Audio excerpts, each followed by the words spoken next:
Assalamualaikum warahmatullahi wabarakatuh. Alhamdulillah wassalatu wassalamu ala Rasulillah sayyidina Muhammad ibn Abdullah wa ala alihi wa sahbihi wa man walah ila yaumil qiyamah amma ba'd. Alhamdulillah puji serta syukur kehadirat Allah Subhanahu wa taala yang masih memberikan kita nikmat sehat wal afiat, nikmat panjang umur serta taufik dan hidayah, sehingga pada malam ini, malam 10 Muharram, malam hari Asyura, kita masih bisa berkumpul bermuajah silaturahim di majlis ta'lim kita. Mudah-mudahan duduknya kita di majlis ta'lim di malam yang penuh berkah, di malam yang agung, menjadi sebab turun rahmat dan ampunan dari Allah Subhanahu wa taala. Allah kabulkan segala macam doa kita, Allah kabulkan segala macam hajat kita, Allah mudahkan urusan kita dunia dan akhirat, dan Allah jadikan ilmu kita semua ilmu yang manfaat dunia dan akhirat. Amin ya rabbal alamin. Kita lanjutkan pembahasan kita dalam kitab Sabinatul Najah. Kemarin kita masuk ke dalam bab rukun-rukun wudu. Kemarin dah sempat kita bahas tuh dua rukun yang pertama kalau nggak salah, waktu di rumahnya Rafi. Yang pertama rukun wudu, yang pertama niat. Yang masing-masing kita udah tahu bahwasanya niat itu tempatnya di pergerakan awal dari satu ibadah, kecuali puasa. Nah, kalau puasa beda sendiri, nggak boleh puasa niatnya pas adzan subuh, Pak. Ketika udah adzan subuh nggak ada lagi yang niat, malah justru yang belum niat ketika adzan subuh berarti dia tergolong orang yang belum niat puasa. Tapi ibadah-ibadah yang lain, wudu, sholat, puasa, zakat, haji, itu semua niatnya tempatnya di awal pergerakan dari satu ibadah. Sholat contohnya awal pergerakannya takbiratul ihram, berarti niatnya ada di tengah-tengah berbarengan dengan takbiratul ihram, karena niat itu selalu berbarengan dengan awal ibadah. Nah, wudu kemarin sudah kita bahas juga. Rukun wudu yang kedua, pergerakan wudu yang kedua itu membasuh muka. Makanya niat wudu itu tempatnya ketika air menyentuh muka. Ketika kita nadahin air dengan tangan kita terus kita niat, berarti di situ belum terhitung niat, karena tempatnya nggak di situ. Atau ketika kita udah basuh muka terus baru ingat niatnya, berarti basuhan yang udah kebasuh tanpa niat tadi belum dihitung basuh muka.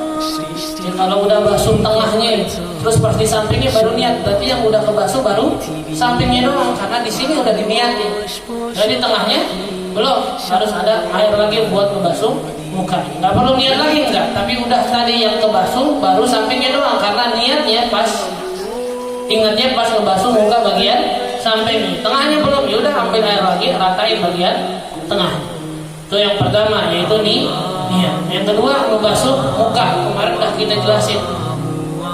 Yang kita ulang lagi, dari tempat tumbuhnya rambut, masing-masing tempat tumbuhnya rambut pada umumnya. Ya, kita bilang pada umumnya, kalau ada orang yang diantara kita yang kena penyakit botak misalnya, ya tahu-tahu rambutnya sampai ke tengah, nggak usah sampai sini basuhan ya, berarti dulu tumbuhnya rambutnya dia di mana batasannya. Kalau bilang di sini, yuk, berarti sampai sini harus kena. Terus bagian bawahnya, ke bawahnya sampai bawah dagu, ingat bawahnya. Jadi antara kita masih banyak yang salah, depannya doang sampai sini udah basuh sini udah basuh sini udah. Terus sampingnya dari telinga yang ada gunungan kecilnya itu harus kena. Kesalahan juga yang terbanyak terjadi di kita, ketika kena jambangnya, misalnya jambangnya panjang nih, dia basuh jambangnya udah tuh sampai sini di ke bawah. Berarti di belakang jambangnya belum kena. Nah, ini yang sedikit ini yang bikin wudunya nggak sah. Ya, ketika sholat itu wajib dan syarat sah sholat salah satunya harus punya wudu, maka wudu hukumnya wajib. Ketika wudunya nggak sah, makanya Nabi katakan la sholat liman la wudu lah. Sholat seseorang nggak bakal pernah dianggap sah kalau nggak punya wudu. Beda kalau nanti keadaannya, kalau nggak ada air dia tayamum, atau nggak nemu air, nggak nemu debu, nanti ada sholat tersendiri namanya fadhilut tahur, itu beda.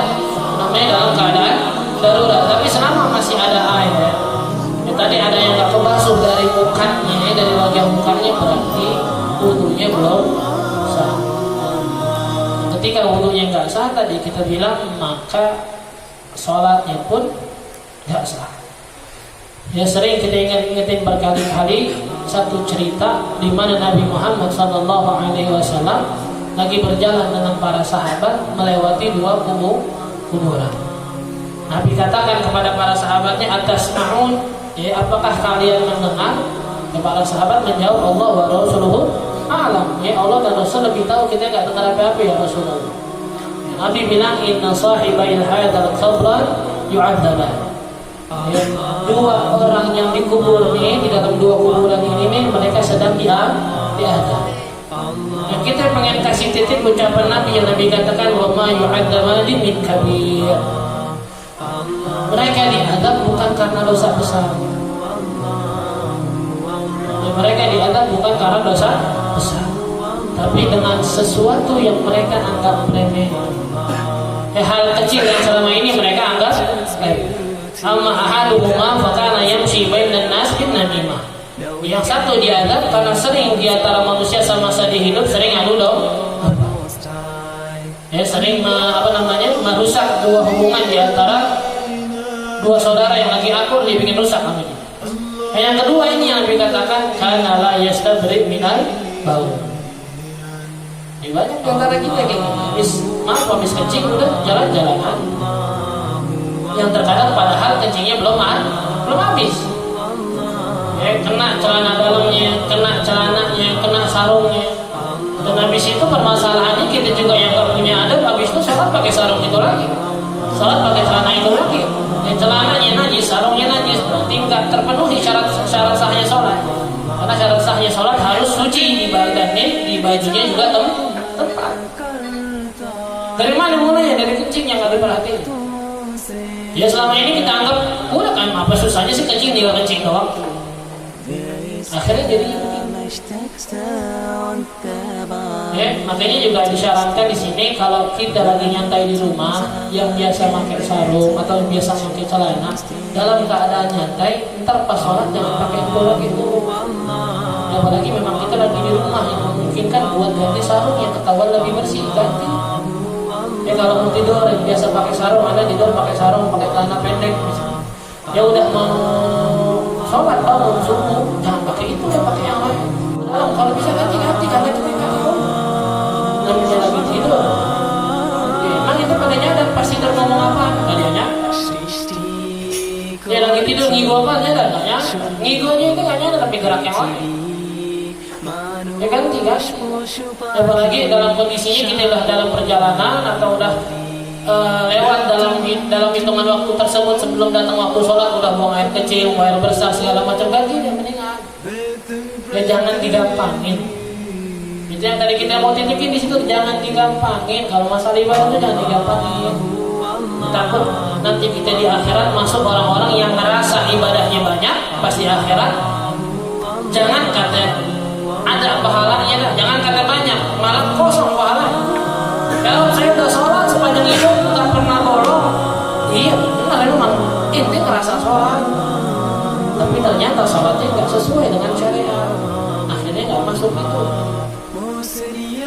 Gampangnya kita udah ngerjain tugas pak, kita udah ngerjain tugas, kok saya nilai saya nggak ada? Ya lu ngerjain tugasnya gimana?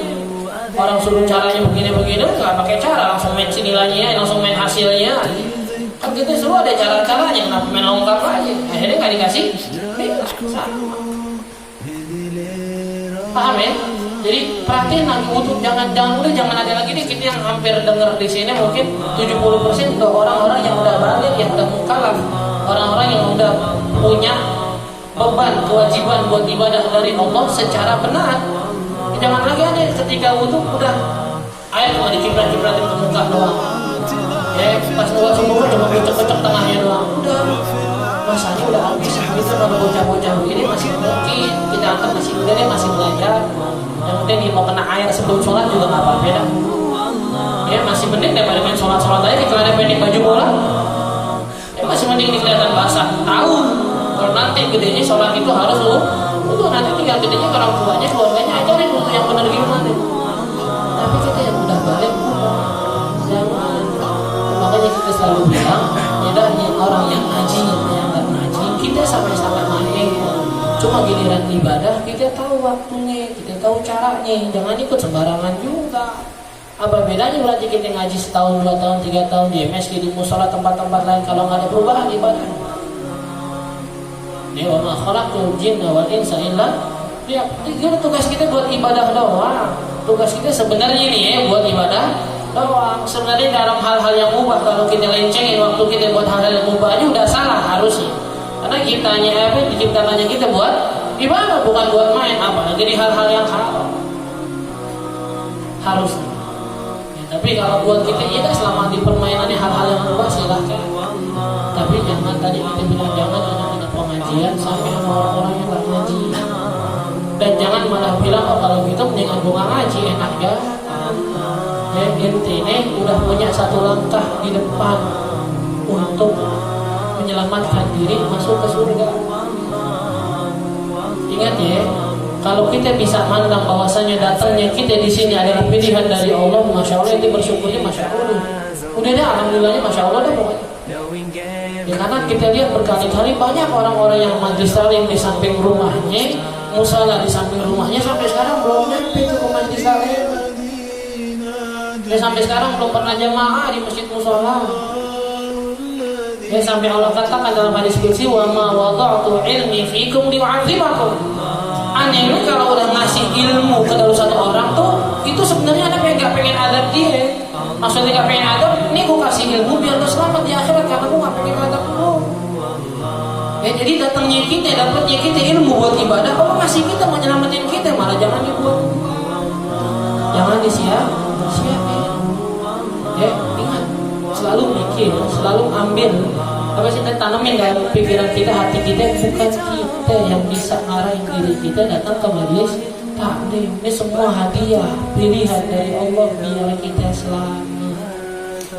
Jangan kita udah mau diselamatin dalam lingkaran keselamatan, lingkaran kebaikan, justru kita malah melepas diri sama yang seperti yang dibilang dalam hadisnya. Banyak kata Nabi orang-orang yang mau nyebur ke dalam kubangan api. Saya pegang nih bajunya kata Nabi, dia mau nyelamatin dia, justru dia lepas tangan saya lebih milih buat nyebur ke dalam api tersebut. Ya kata Nabi wa antum tafallatuna min yadi, justru kalian yang ingin lepasin diri dari genggaman saya tadi biar selamat harus. Ya paham ya? Jangan sampai kita dari pilih yang mau buat selamat, justru malah kita yang menimpa diri kita masuk ke dalam kubangan api. Ya jelas tuh muka tuh ingat dari batasan rambutnya yang tumbuh ditarik ke samping, ke bawah lagi sampai muka itu semuanya harus kena basuhan.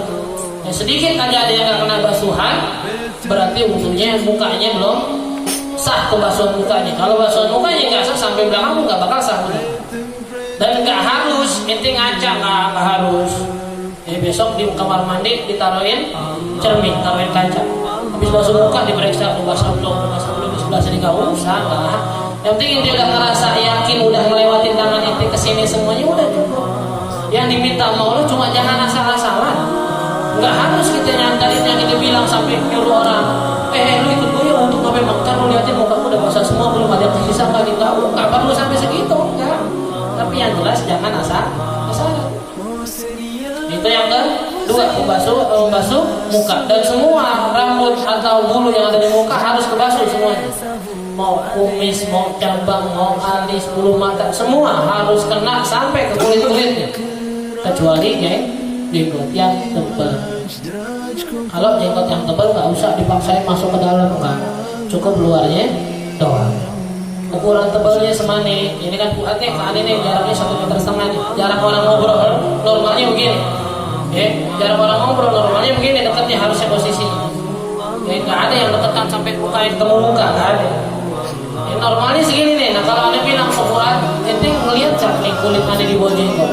Kalau dibilang masih kelihatan, berarti jenggotannya masih tipis. Tapi kalau yang udah kulitnya nggak kelihatan dari jarak 1 meter orang ngobrol, berarti jenggotnya tebal. Bukan panjang ya, tebal. Kadang ada orang panjang cuma 7 biji, berarti nggak tebal. Jenggotnya cuma 1, 2, 3, 4, 5, 6, 7 kayak orang pasti berada di baris gitu. Nggak tebal berarti karena masalahnya bukan panjang, tapi ketika kulitnya nggak kelihatan.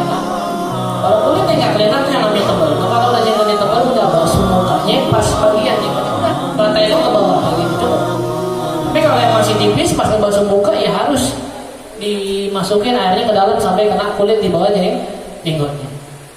Itu yang kedua. Yang ketiga, waslul yadain ma'al mirfaqain. Yang ketiga, membasuh dua tangan sampai siku. Ini nanti ada syarat-syarat sah wudunya yang perlu kita perhatiin. Jangan sampai ada berat yang bisa merubah air di atas anggota wudu kita. Misal habis 17-an, ya apa sih namanya, dan warnanya sepuan kayak sepuan gitu ya. Apa namanya warnanya? Jadi sepuan kayak gitu kan ya, sepuan tuh. Atau ada apa lagi, darah misalnya kemarin habis apa namanya, korban tuh. Pas kita ngebasuh ada darah, ada pewarna dan lain-lain. Tekan air yang kena tangan kita pas keluar dari tangan berubah nggak itu? Berubah warnanya. Berarti basuhan buat ngebersihin tangan tuh tadi belum dihitung basuhan tangan dulu. Itu cuma ngebersihin doang. Kalau tangan udah bersih dari segala macam zat perubah air tadi, itu baru dihitung basuhan tangan. Ya, dari ujung jari ingat ya. Jangan malas buat apa nih bahasanya, selang-seling jari ente begini. Ya khususnya jari-jari yang mungkin bekas kena minyak, bekas kena lotion segala. Yang pakai cincin, kalau memang cincinnya sempit, keluarin dulu kan, jangan malas. Ya terkadang kita, aneh nggak mau nyamputin cincin aneh, apa kenapa? Terlupa lagi hilang. Lebih takut cincinnya hilang daripada wudhunya sah. Ya, banyak kan orang kita lebih takut kehilangan sesuatu daripada mentingin ibadahnya sah. Kalau memang inti nggak mau hilang, kantongnya gampang. Kalau memang kantongnya juga kadang jatuh dulu, ya udah nggak usah pakai cincin, mendingan. Cincin sunnah, wudu wajib, kenapa jadi lu mendingin cincin daripada wudu? Lepas, kecuali emang masih ada longgarnya, nggak usah dilepas nggak apa-apa, tapi tetap harus diputerin cincinnya pas wudu. Kenapa? Ketika pas dia muterin cincinnya biar air masuk. Ya basuh tangan sampai sikut, benar-benar jangan sampai sikut doang. Jangan sampai pergelangan doang, sini persendiannya doang di sini, jangan lebihin. Ya malah yatimul wajibu ila bihi bahwa wajib sesuatu yang bisa menyempurnakan hal yang wajib, maka penyempurnaannya tadi juga hukumnya wajib. Ini kan yang wajibnya sampai persendiannya, misalnya nih sini nih. Ini sampai sikut sini nih. Ya, lebihin dikit. Kenapa? Biar kita ya yakin kalau sikutnya udah kebasuh. Nah lebihannya ini hukumnya wajib. Kenapa? Karena biar kita yakin basuh tangan udah sampai. Masuk syahid minar ras, yang keempat membasuh sebagian dari kulit kepala. Ya biar aman nih, biar aman kalau basuh kepala udah kenain kulitnya dah. Ya kalau kita bahas masalah rambut kadang-kadang masih ada yang nggak paham. Ya, biar aman ya, udah biar kena kulit kepala. Kapan ente ngerasa air ada kena kulit kepala sedikit aja udah cukup. Ya, kapan ente kena air, kalau ngerasa kulit kepala ente kena air udah cukup. Bagian mana aja terserah. Ini yang tadi kita bilang nih batas setiap rambut kita nih, mau di depan, mau di belakang, mau di samping, ada bagian batas tumbuhnya. Kalau orang rambut panjang nggak mungkin sampai sini rambutnya ke depan, enggak. Pasti di sini doang kan semua kan. Nanti dari sini rambutnya panjang. Ke samping pun ada udah di sini. Ini batas terakhirnya rambut tuh ada semua. Kalau orang panjang pasti dari atasnya ke bawah. Nggak mungkin dari sini ke bawah numbuh rambut baru, nggak ada. Ya, dan semua nih yang batasan-batasan numbuh rambut tadi itu masih kategori bagian kepala kita. Jadi kalau ini malah pakai peci, misalnya malas buka peci, mau kenain yang belakang, silakan nggak masalah. Ya mau kenain bagian samping doang sini nih, ya boleh. Karena itu semua masih bagian kepala. Cuma yang aneh mau tegasin kenain kulit kepala biar aman.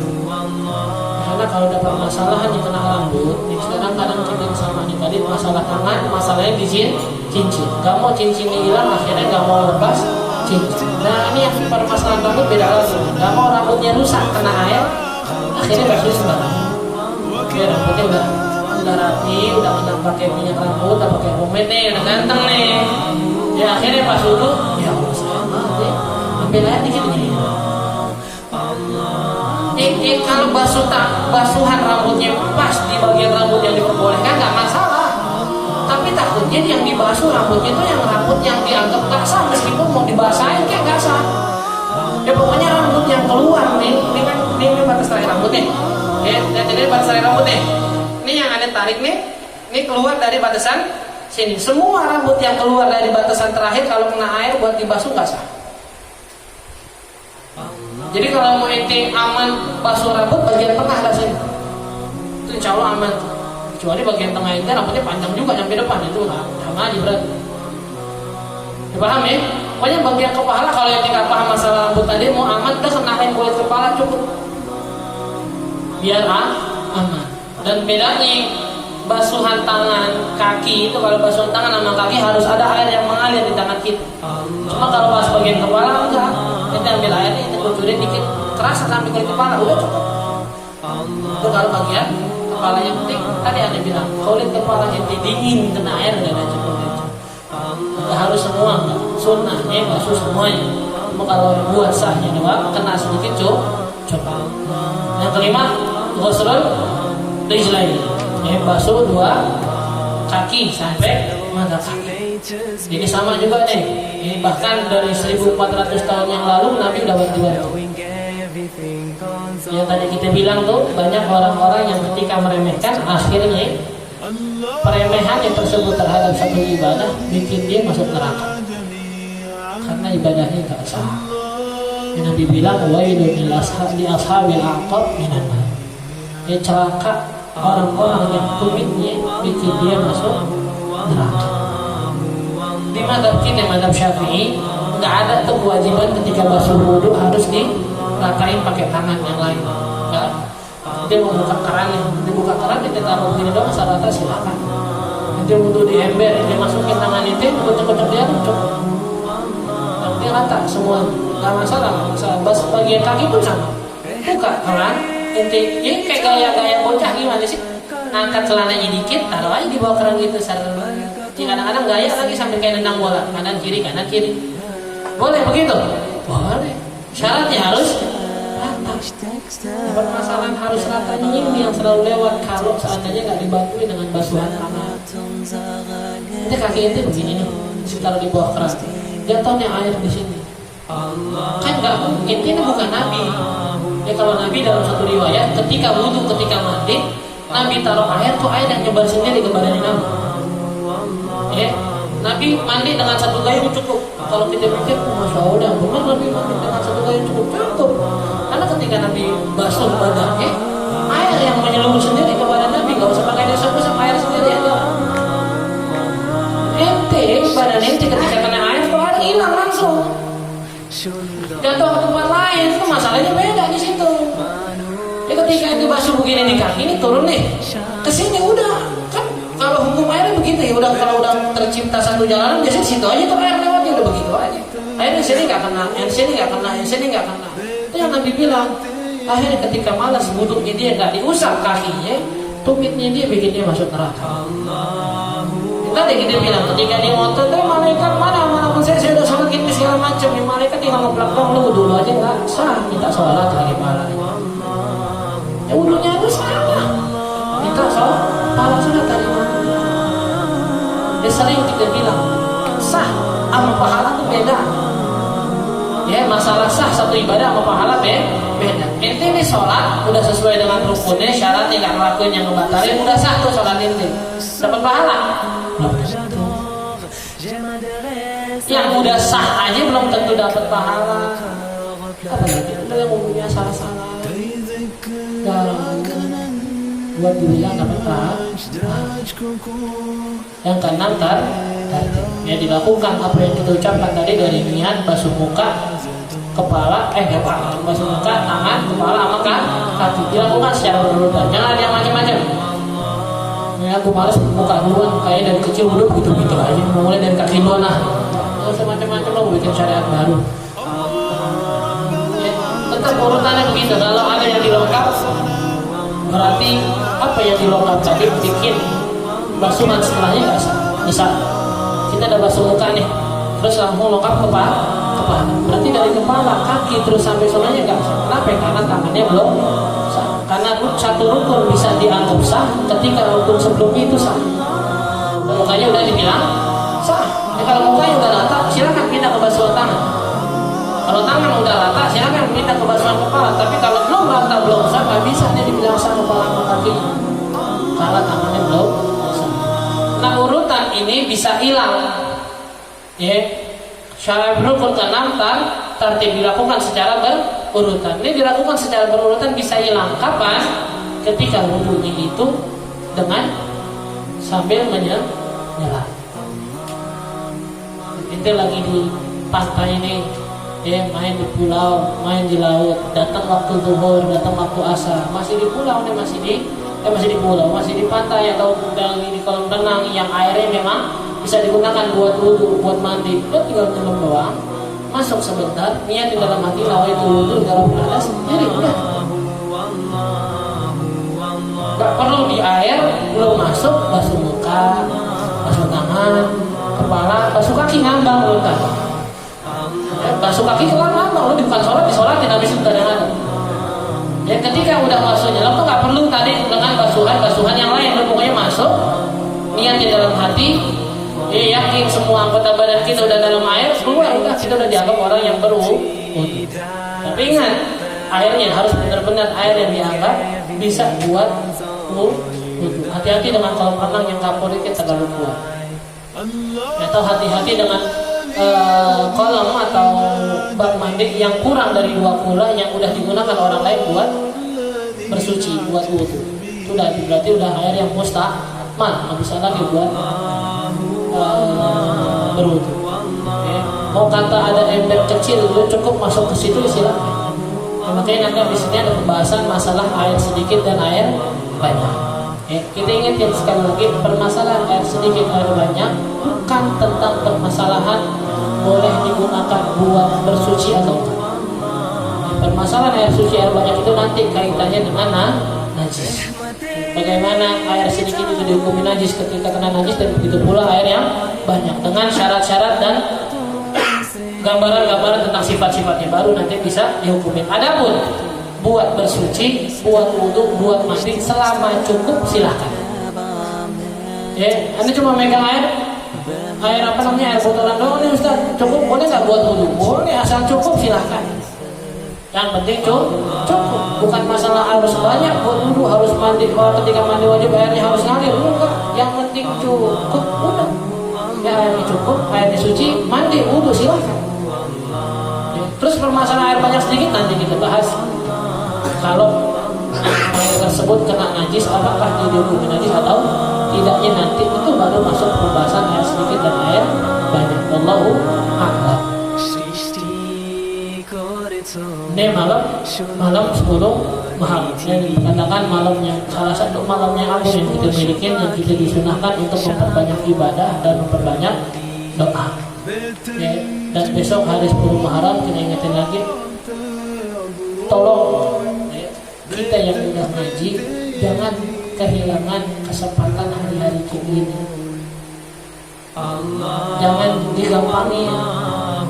Ya, sekali lagi ada minta buat kita yang udah ngaji berubah tuh. Ya, pandangan kita terhadap kata sunnah dirubah. Jangan masih mana sunnah. Yang penting kan kalau nggak dikerjain nggak dosa. Itu buat orang-orang awam yang nggak kenal agama, yang nggak kenal pengajian, silahkan kayak gitu. Tapi kita yang udah ngaji, yang udah kenal Nabi Muhammad, di sini ketika kita menjalankan sunnah ada pertaruhan, apakah kita benar cinta sama Nabi atau tidak? Karena orang yang makin cinta pasti bakal makin ngikutin orang yang dicinta. Kita cinta main bola, semua bajunya Nabi dia, sepatunya disamain, model rambutnya sama, cuma muka doang dia datang lo jelek, nah nggak bisa disamain dah tuh. Ente cinta sama siapa lagi yang misalnya tak perempuannya bilang lo kudu begini, kudu tukeran handphone, dia bilang ya itu handphone, tukeran handphone. Contoh, nggak ada yang di sini nggak ada yang begitu, insya Allah. Apalagi, pokoknya namanya udah namanya cinta tuh tanda paling hebatnya innal habiba liman yuhibbu, innal muhibba liman yuhibbu muti. Orang yang cinta terhadap orang yang dicintainya bakal taat. Ya kalau tadi tuh contohnya tuh contoh tukeran handphone, taat tuh bener dia cinta berarti, cuma salah tempat. Ya itu masalah tempat gitu doang masalahnya sih. Insya Allah sih nggak ada di sini yang begitu. Paham ya? jangan di mata kita ini jangan lagi ada sunnah tuh apa namanya, yang penting kan gua nggak dosa kalau nggak ngamalin, jangan, udah cukup tuh buat orang-orang awam mungkin yang udah ngaji nih, jaga nih apalagi sunnah-sunnahnya begini yang datangnya setahun sekali, jangan dilewati. Kalau hari Asyura ada 5 kali 10 kali sekali dan gua bosan deh sekarang, besok dah Asyura selanjutnya masih di tahun ini silahkan, cuma Asyura sekali, Arafah sekali, Tasu'ah sekali, ya hari Tarwiyah sekali, itu kita bilang sunnahnya muternya setahun sekali doang, masa sih nggak bisa? Ya apalagi Nabi bilang bisa menghapus dosa setahun yang lalu, dosa kita udah cukup numpuk udah. Kenapa sih dengan begitu gampangnya subuh jam 4:30, maghrib jam 6, cuma berapa sih? Ada nggak 12 jam? Lebih 13 jam kan? 13 jam jadi nggak makan, nggak minum, tidur bangun sholat lah. Kalau belum bisa banyak dengan ibadah, tidur lah puasanya. Lumayan tuh setahun dosa yang mulia. Ya, dan keberkahan hari Asyura yang kita cari hari Asyura ini Nabi Yunus Allah selamatin dari perut ikan paus. Nabi Musa yang dikejar sama Firaun yang udah ke pojok di lautan, yang udah ke pojok di lautan, Firaun udah kelihatan masih Allah tolong di hari Muharram 10 Muharram. Ya, Nabi Ibrahim yang dilempar sama Namrud ke dalam tumpukan kayu bakar yang nantinya dibakar Nabi Ibrahim di dalamnya, Allah selamatin dengan firman Allah, ya naru kuni bardan wa salaman ala Ibrahim, wahai api jangan panas-panas tuh jadi api yang dingin menyegarkan buat Ibrahim. Semua terjadi di tanggal 10 Muharram. Ya, kita ini sekarang di zaman itu kehilangan pekerjaan, itu susah nyari duit, sekarang banyak virus, banyak penyakit di mana-mana, tapi ada nggak keadaan yang kita bilang banyak virus ini belum punya duit karena nggak ada kerjaan atau susah sekarang nyari uang, sampai keadaannya kayak orang-orang yang belum bisa keluar dari perut ikan paus, sama keadaannya kayak gitu. Ada kita sekarang yang susahnya seakan-akan kayak kita dibakar di tengah kayu bakar tadi 3 hari 3 malam. Ya ada kesusahan kita kayak orang-orang yang dikejar sama musuhnya udah terpojok dari satu tempat nggak bisa kemana-mana lagi. Mereka itu tadi yang dibilang udah ke pojok di depan lautan. Mereka yang ke dalam perut ikan paus. Mereka yang di dalam kubangan api tadi tuh, lingkaran api yang begitu tinggi yang nggak mati-mati 3 hari 3 malam masih selamat. Kalau kita dengan alasan itu kan Nabi Ustaz, bukan masalah lebihnya. Cuma gimana tawakalnya mereka, gimana doanya mereka, dan gimana bersandarnya mereka sama Allah ketika susah, itu yang perlu kita cari sekarang. Kalau kita bisa tawakal kayak mereka, yakin penyakit akan. Nabi Musa ketika di pojok, terpojokkan, terus pengikutnya bilang, ya Musa, inna lamudrakun, kita bakal ketangkap. Apa kata Nabi Musa? Allah, inna ma'ya rabbi sayahdi. Dengan tahu kalian begitu kuat, Allah kasih jalan dengan jalan yang selama ini dipandang mustahil oleh orang-orang. Pecahin ke lautan, pukul, belah ke lautan. Coba kita sekarang orang-orang yang baru ketiga hari kehilangan pekerjaan dengan keadaan yang sulit ini, dengan terus bilang, aduh besok makan gimana, aduh besok mau begini gimana, aduh besok mau begini gimana. Bilang tawangannya padahal belum sampai kayak tadi. Nabi Yunus yang benar-benar ikan paus masih bisa la ilaha illa anta subhanaka inni kuntu minadz zalimin. Masih terus memohon sama Allah dengan ngaku dia punya dosa banyak dan zalim, bukan punya dosa ya, dia udah berbuat zalim terhadap dirinya sendiri, ngaku di hadapan Allah. Allah keluarin, kata Allah, laula minal musabbihin, kalau seandainya dia nggak bertasbih, dia nggak minta sama saya, dalam bisa fi batnil hut, dia bakal terus ada perut ikan paus sampai hari kiamat. Nabi Ibrahim ketika dilempar, datang mereka, Jibril, butuh apa ya Ibrahim? Kalau butuhnya kita nggak butuh, saya butuh sama Allah. Ya udah, kata Allah, itu butuh apa? Allah lebih tahu hajat saya. Masuk ke dalam api, Allah bilang jangan sampai kebakar Ibrahim, wahai api. Ada 3 malam berangkat dari satu tempat. Ya, paham ya? Keadaan kita belum sampai kayak mereka. Dan yang kita bilang bukan dengan alasan mereka kan Nabi Ustaz, pantas saja Allah tolong bukan. Ya Allah nggak mandang dengan status Nabi, bukan, tapi keyakinan mereka, tawakal mereka, bersandarnya mereka Allah yang begitu kuat, yang bikin Allah masih jalan mereka di jalannya. Tak mereka kira api yang selama ini membakar jadi dingin, lautan yang harusnya nggak bisa dibakar belum. Jadi ikan yang mungkin harus sudah di perut nggak mungkin bisa keluar, tak buat itu. Semua karena doa mereka dan bersandarnya mereka sama Allah dan mengaku di hadapan Allah mereka banyak salah, mereka zalim terhadap diri mereka sendiri. Makanya kata Imam Ibnul Qayyim, "Law ghayyarul 'abdu ma fihi min adh-dhunub, la ghayyarallahu ma bihi min al-qurub." Kalau seorang hamba berubah dirinya, dia tobat, semua dosa yang dijalani ditinggalin, Allah bakal ganti semua kesulitan dalam dirinya dengan kemudahan. Wa ma nazala musibatun illa bil maksiyah wa ma rufi'a illa bit taubah. Dan satu musibah enggak bakal turun kecuali karena banyaknya dosa yang kita lakukan, dan enggak mungkin diangkat kecuali dengan taubat yang kita lakukan. Makanya ada minta buat besok yang bisa puasa, jangan yang bisa yang enggak bisa pun usahain buat bisa puasa. Puasa pas buka puasa, kan nanti buka puasa itu salah satu waktu yang doa itu bakal diijabah. Doa buat kebaikan umat Nabi Muhammad. Ya, salah satu orang yang Nabi suka itu mereka yang selalu peduli dengan umat Nabi. Doa, kita belum bisa ngasih duit. Orang nih sampai rumah kita nggak kerja, bisa ngasih duit.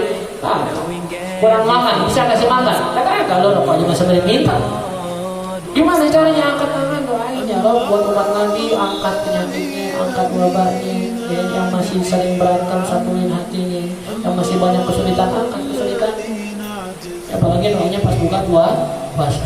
Sekali lagi ya, yang bisa puasa biasa, jangan buah. Yang bisa paksain buat bisa puasa besok. Ya, yang bisa terus juga dari waktu maghrib sampai sebelum asar, usahain buat mandi. Karena dari salah satu apa yang diajarkan guru kita mandi di tanggal 10 Muharram. Yang mana dibilang malam Rabu karena di saat tersebut air Zam-Zam itu seakan-akan sedang bercampur ke seluruh air di seluruh dunia. Terus ziarah, yang bisa ziarah ke ulama yang sudah meninggal ataupun masih hidup, yang ada yang sakit jengukin. Kalau lebih santunan anak yatim kasih. Nggak usah nungguin santunan ya, anda mau ngasih anak yatim, tapi nggak ada santunan ya, nggak usah. Lo kenal anak yatim, tangga itu segala macam, datangin rumahnya, bawain makanan, kasih uang cukup. Nggak usah nungguin momen santunannya harus ada acaranya, nggak usah. Ya, terus mana gitu tadi yang ditulis. Banyak sholat, banyak ibadah, banyak pakai celak mata. Terus baca hasbunallah wa ni'mal wakil, ni'mal maula wa ni'mal nasir. Baca 70 kali. Nggak ada berat-beratnya, nggak ada capek-capek. Ya, jangan kita teriak-teriak main game, teriak-teriak main futsal, olahraga bisa baca begini 70 kali doang nggak bisa. Nikafahullah syarra dzalika am, yang baca tadi itu 70 kali insyaallah udah jaga dari keburukan sepanjang tahun. Yang terus baca doa yang 7 kali yang ada share di grup. Di statusannya juga dibaca 7 kali, ulang-ulang 7 kali, pendek, nggak nyampe 9 baris, yang nyampe 10 baris, baca ulang-ulang 7 kali. Insyaallah orang yang baca doa tersebut Allah kasih panjang umur, dia nggak meninggal sampai tanggal berikutnya lagi. Di tanggal tersebut di tahun yang akan datang. Dipaham ya? Amalin. Sekali lagi ada bilangin buat kita yang mudah ngaji, paham akan keberkahan, paham akan kesunahan, tolong diamalin apa yang tadi kita sebutin. Mudah-mudahan Allah kasih kita taufik dan hidayah untuk bisa mengamalkan apa yang diajarkan oleh ulama-ulama kita di tanggal 10 Muharram. Dan mudah-mudahan berkat tanggal 10 Muharram Allah kabulkan segala macam doa kita, hajat kita, dan Allah kasih kita dan penjagaan buat guru kita, keluarga kita, dan berbagai macam penyakit, bencana, serta musibah. Amin ya rabbal alamin.